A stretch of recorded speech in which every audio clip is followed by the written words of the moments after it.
సూర్యుడు Antarctica, Alaska, Norway ఈ ప్రాంతాలలో 6 నెలల పాటు రాత్రి ఉండదని మీరు వినే ఉంటారు. అందులో నార్వే మరింత ప్రత్యేకం.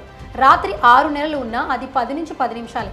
అయితే 24 గంటల్లో సూర్యుడు 16 సార్లు ఉదయించే ప్రదేశం విశ్వంలో ఉందని మీకు తెలుసా? 90 నిమిషాలకు పగలు, రాత్రి అని అర్థం. ప్రతి 90 నిమిషాలకు పగలు, రాత్రి భూమికి దూరంగా ఆకాశంలో జరుగుతాయి. ఇక్కడ అంతర్జాతీయ అంతరిక్ష కేంద్రం ISSలోని వ్యోమగాములు ప్రతి 90 నిమిషాలకు సూర్యోదయం, సూర్యాస్తమయాన్ని చూస్తారు. అదేంటో తెలుసుకుందాం. అంతర్జాతీయ అంతరిక్ష కేంద్రం భూమి ఒక కక్షను 90 నిమిషాల్లో పూర్తి చేస్తోంది. ISS భూమి చుట్టూ తిరుగుతున్నప్పుడు దాని వేగం గంటకు 27,580 కిలోమీటర్ల కంటే ఎక్కువ. ఈ వేగం కారణంగా ఇది కేవలం 90 నిమిషాలలో భూమి ఒక విప్లవాన్ని పూర్తి చేస్తుంది. అందుకే ఇక్కడ పగలు, రాత్రి చాలా వేగంగా ఉంటుంది. ఈ కారణంగా అంతరిక్షంలో ఉన్న వ్యోమగాములు 45 నిమిషాల వ్యవధిలో సూర్యోదయం, సూర్యాస్తమనాన్ని చూడగలరు. దీని ఫలితంగా ISSలో ఉన్నవారు ప్రతిరోజు 16 సూర్యాస్తమయాలు, సూర్యోదయాలను చూడగలుగుతారు.